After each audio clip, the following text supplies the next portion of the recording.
Fala galera do bem, bem-vindos e bem-vindas a mais um vídeo aqui da Mente Binária. Hoje a gente vai continuar com a cobertura do processo de tradução do livro Manual da Linguagem GNU-C.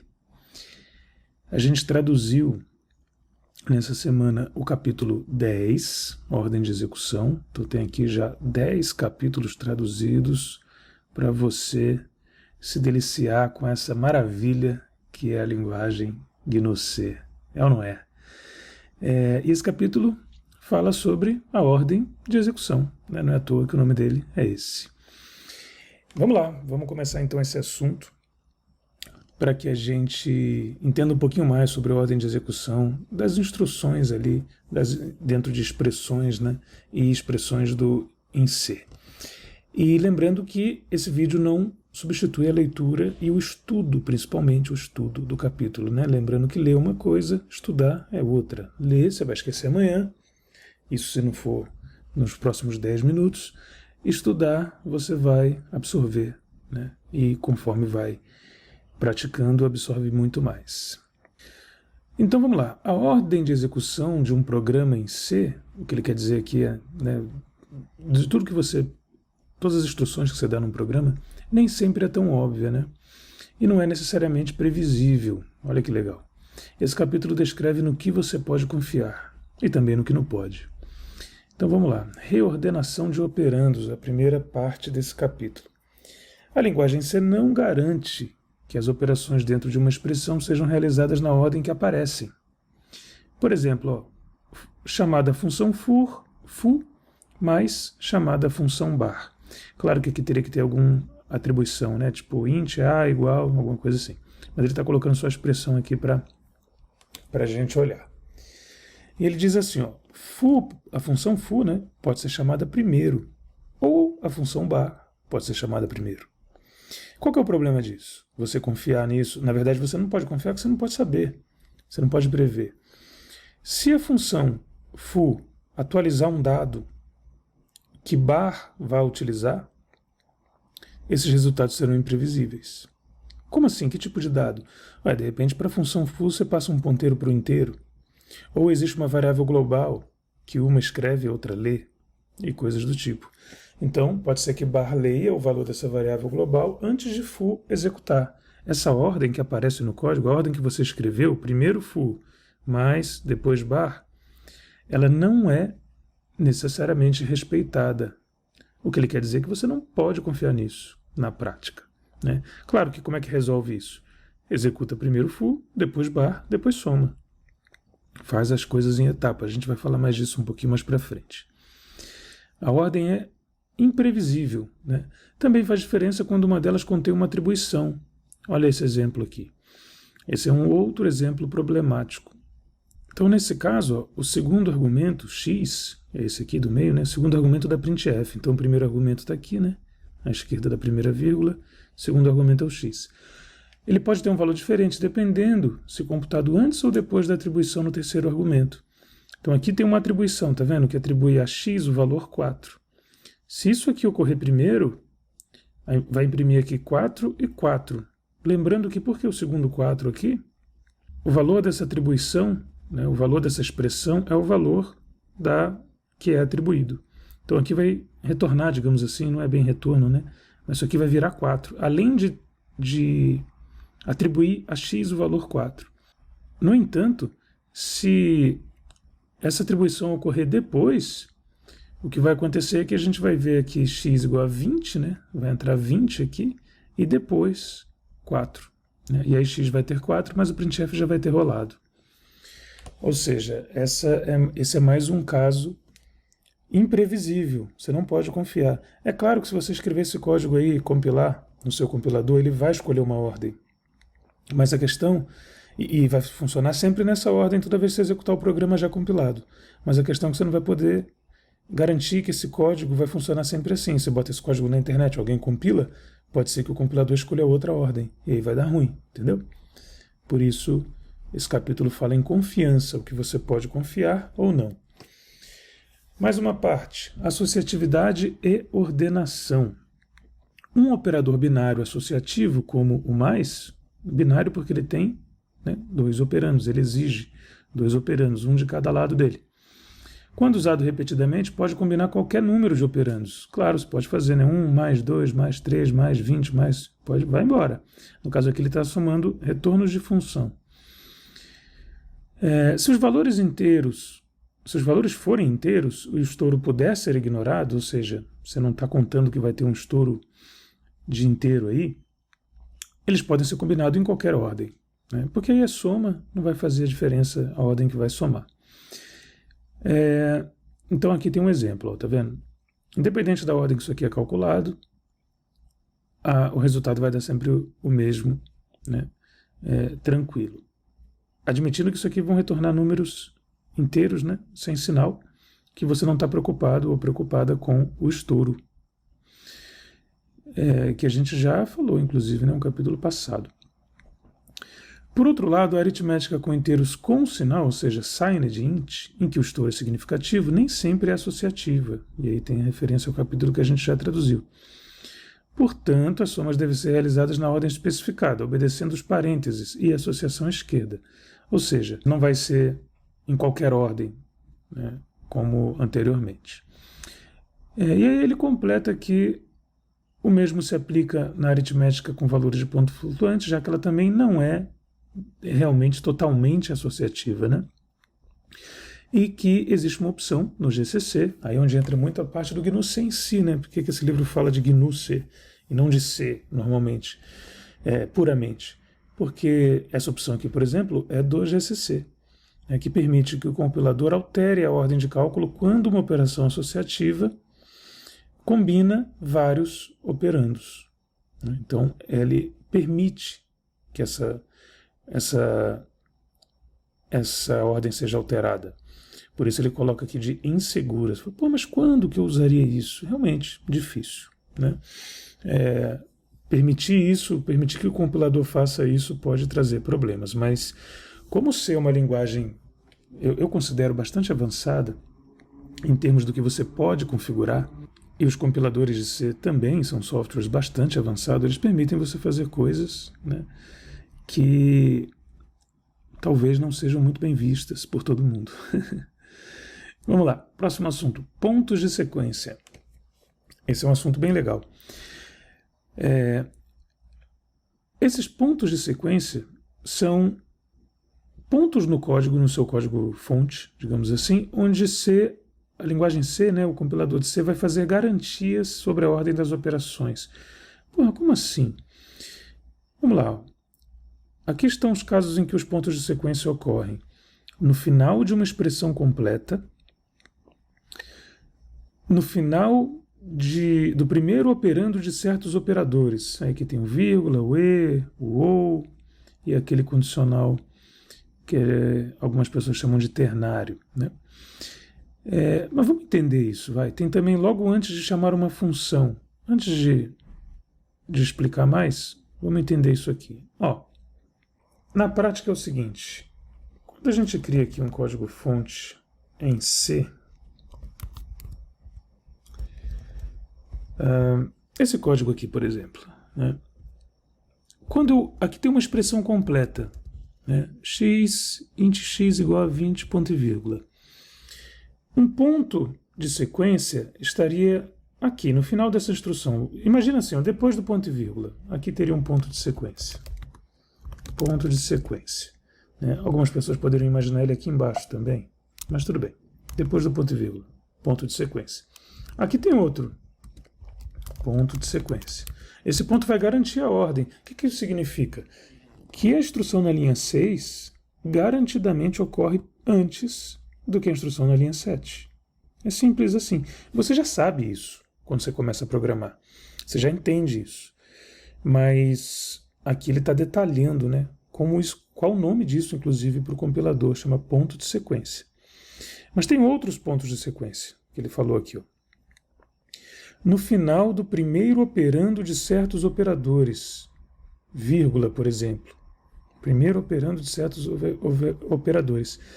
Aqui não tem esse exemplo, tá? Essa vírgula aqui não é um operador. Essa vírgula aqui, ela está separando argumentos de função. Ok? Para adicionar um outro operador aqui, teria que ser uma coisa assim, x igual a 20, y igual a 10. Agora eu tenho 2 pontos de sequência nessa linha. Eu tenho um aqui, ok? Ponto de sequência. E aí não dá para eu comentar, né? Mas eu tenho um aqui, né, no final. Olha o que está escrito no texto. No final do primeiro operando de certos operadores, por exemplo, vírgula. Então, aqui eu tenho um ponto de sequência, ok? Bem aqui. Aqui tem um ponto de sequência. Isso significa que essa instrução aqui, x igual a 20, vai acontecer primeiro, depois y igual a 10, depois a de baixo. Beleza? Essas são as garantias, por isso ele fala no início do texto, ó. Alguns pontos do código onde C faz garantias limitadas sobre a ordem das operações. Legal, né? É um tipo de texto, como eu sempre falo nesses vídeos, bem diferente do que a gente está acostumado em termos de texto de programação. Ele está te explicando como a linguagem C funciona, diferente de explicar como programar somente. E o que mais? Sim, e aqui tem um exemplo. Ó. E logo antes de chamar uma função. Então, todos os efeitos colaterais gerados pelas expressões dos argumentos, né, quando você está passando um argumento de função, por exemplo, isso aqui, ó. Isso aqui, esse argumento aqui, ele tem um efeito colateral. Qual é o efeito colateral? Atribuir 4 a x. O que ele garante aqui? Ele garante que isso vai acontecer antes da chamada printf. Entendeu? Antes da chamada printf, ele atribui. O efeito colateral aqui acontece. Tá? Então essa é a pegada. E aí vamos lá. A ordenação imposta por um ponto de sequência se aplica localmente ao intervalo limitado do código. Por exemplo, a ordenação imposta pelo operador vírgula não se aplica ao código fora dos operandos desse operador. O operador vírgula aqui está onde? Está aqui. Né? Ele está operando entre esse aqui, né, e esse aqui. Então, como ele adiciona um ponto de sequência, é garantido que x igual a 5 vai acontecer primeiro, vai acontecer antes de foo x, da chamada função foo passando x. Então você garante que x igual a 5 realmente vem primeiro. Garantiu. Beleza. Agora, aqui tem um operador binário mais, né, com um operando inteiro à esquerda e um operando à direita, que é uma expressão de multiplicação. Ou seja, saber se essa multiplicação vai acontecer primeiro ou toda essa parte à esquerda vai ser computada primeiro, não dá. Então, apesar aqui tem um ponto de sequência, isso garante aqui que x, dentro do lado esquerdo do mais, a gente sabe que x igual a 5 vai primeiro. Mas a gente não sabe quem vem primeiro, todo o lado esquerdo ou todo o lado direito. Claro que resolver essas coisas é só você fazer instrução por instrução. Bota ponto e vírgula, vai na outra linha, bota ponto e vírgula. Isso foi um comentário que eu fiz, né? Mas vamos lá. Pós-incremento e ordenação. Esses requisitos, né, para pós-incremento e pós-decremento, ele diz aqui que são flexíveis. Os efeitos colaterais devem ocorrer, entre aspas, um pouquinho depois, antes do próximo ponto de sequência. Então, é flexível, né? Tem um ponto de sequência aqui no final dessa expressão.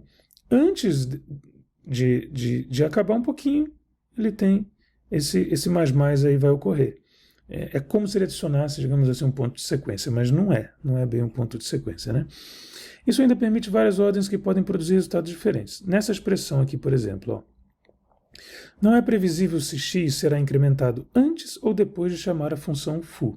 O que eu falei antes é, quando chega no ponto de sequência no final dessa expressão, você pode garantir que o pós-decremento rolou.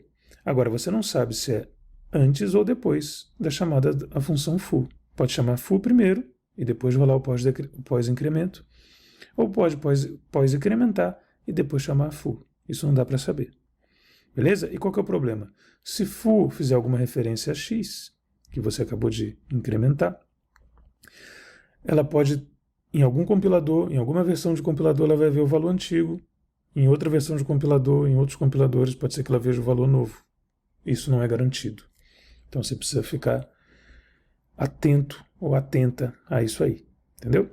Como resolve? Como eu falei, né? Coloca as coisas, cada coisa no seu lugar. Tá bom? X++, depois você faz a operação que você quer. e aí as coisas vão melhorando, né? E aqui, ó, mais uma espécie de curiosidade, né? Nessa expressão em particular, x igual a x mais mais, ele fala, ó, certamente isso será incrementado, mas o valor pode ser substituído pelo valor antigo, porque esse incremento pode ser que role depois da atribuição. Olha que legal. Então x aqui, vamos supor que tenha 9. Né? X é igual a 9, aí x vai ter 9 de novo, que na verdade não mudou nada, e depois esse 9 vira um 10, e depois a expressão acaba, mas você já descartou esse 10, não tem mais. Agora, se o incremento ocorrer antes da atribuição, aí x vai ter 10. Então pode ser um ou pode ser outro. Conclusão, como eu falei, evita. Só evita essas expressões, que aí você não vai ter problema. Essas expressões ambíguas, né? Um pouco mais sobre ordenação de operandos agora. Né? E ele fala assim que os operandos de um operador aritmético binário podem ser computados em qualquer ordem, mas não podem ser misturados. O que significa que eles não vão interferir, né? Não vão ser misturados uns com os outros. Né? Pode ser qualquer ordem, mas vai ser um de cada vez até o final. E mesma coisa, então, com os argumentos de função. Totalmente calculado, é isso que ele quer dizer. Ele é totalmente calculado um após o outro. Agora a ordem, não sabemos. O recado aqui um argumento de função, ele não é calculado e depois o outro começa antes que o outro termine, sabe? É um de cada vez, do início ao fim. E ele avisa que essas regras não cobrem efeitos colaterais causados pelos operadores de pós-incremento e pós-decremento. Que foi o que a gente viu anteriormente, né? Esses podem ser adiados até o próximo ponto de sequência. A qualquer momento, contanto que não passe do ponto de sequência, pode ocorrer o incremento ou decremento, o pós, né? Se quisermos ser rigorosos, o fato é que o GCC pode reordenar os cálculos de muitas outras maneiras, desde que isso não altere o resultado da execução do programa. Essa primeira frase, ela tem a ver com otimização, que inclusive é o próximo assunto. O compilador ele pode reorganizar as coisas, só que ele olha primeiro para ver se não vai ter nenhum efeito colateral. Isso eu estou falando quando você faz coisas que já não têm efeito colateral. Né? Quando você faz coisas que são ambíguas, ele não vai fazer nada. No entanto, para que isso não altere o resultado do programa, contanto que isso seja desprezível. A menos que você esteja preocupado com os valores de certas variáveis em determinados momentos, vistos por outros processos. Outras threads, outros processos, enfim. Aí já é uma outra conversa, né? Ou outros programas também. Nesses casos você deve usar essa palavra aqui, volátil, né? Que a gente vai ver isso mais para frente, né? Vai ter no livro, mas ela é normalmente utilizada para você impedir que leituras escritas, né, numa determinada variável sejam otimizadas, para que sempre leia o valor dela. Mas ainda não está traduzido. E aí, já entrando nessa última parte, que é a parte de otimização, ele dá um exemplo aqui. Ó. Por exemplo, tem um incremento aqui, um pós-incremento em x, depois y igual a z, perceba que não tem x nessa instrução, depois x mais de novo. Há um ponto de sequência após cada instrução, né? Um ponto de sequência aqui, um ponto de sequência aqui, um ponto de sequência aqui. Então o código deve incrementar x, depois atribuir z a y e depois incrementar x de novo. Só que como essa instrução aqui do meio, a segunda não afeta x e nem usa x, o que ele fala aqui? Ele fala, então eu posso simplesmente fazer, o compilador, né? Isso seria equivalente a fazer isso aqui. Ó. O compilador pode otimizar isso, e otimizar para esse código. Y igual a z, e depois x mais igual a 2. Isso não vai ter nenhum efeito, né, sobre o programa, mas faz o programa rodar mais rápido. E aí ele fala, para limitar essa otimização, casos assim, use o qualificador de tipo, né, que chama Type Qualifier em inglês, volátil. E a gente vai ver isso depois. Mas isso é só uma mudança, né? Imagina que é o seguinte, eu vou chutar aqui, tá? Em termos de assembly, eu vou chutar aqui que isso seria, por exemplo, x++ inc e um registrador.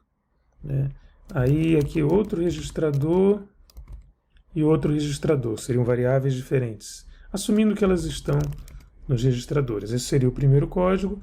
E o segundo, né, dá para fazer somente duas instruções, né? Essa aqui primeiro e depois uma que soma 2 ao valor atual de um registrador. Estou dando um exemplo aqui de uma otimização possível. Nesse caso aqui, o programa teria menos instruções, né? E dependendo do tamanho dessas instruções em bytes, pode ser também que ele fique menor. Aí teria que conferir o tamanho das instruções. Mas, de qualquer forma, é um tipo de otimização. Tem capítulos sobre otimização que a gente vai ver isso aí. Ufa, foi grande, hein? Foi longo. Mas esse é o capítulo 10 de ordenação. Beleza? Ordem de execução é o nome do capítulo, na verdade. Lembrando que a Mente Binária é uma ONG e conta com a sua doação. Você pode aqui doar para o tradutor, que não é que vai doar para mim, né, mas vai doar para a Mente Binária. E, especialmente, eu coloquei um botãozinho também aqui nesse livro para você, se você tiver fim, o que eu recomendo, se você tiver condições, doar para a Free Software Foundation, que são as pessoas, né, é a NPO também, uma ONG também, mas nesse caso estadunidense, que mantém o GCC, que fez esse livro, né, escreveu o original desse livro e N outros projetos. Ok? Espero que você tenha curtido esse vídeo. Comente aí o que você achou, se achou fácil, se achou difícil, se achou legal, principalmente, ou se não achou legal, porque é um conteúdo bem interessante, hein, como eu disse, bem diferente do que a gente encontra aí sobre programação. Valeu? Um grande abraço, então. Promova esses vídeos aí para seus amigos e amigas que têm interesse em estudar C e segue os estudos, que é o único caminho. Valeu, abração, tchau.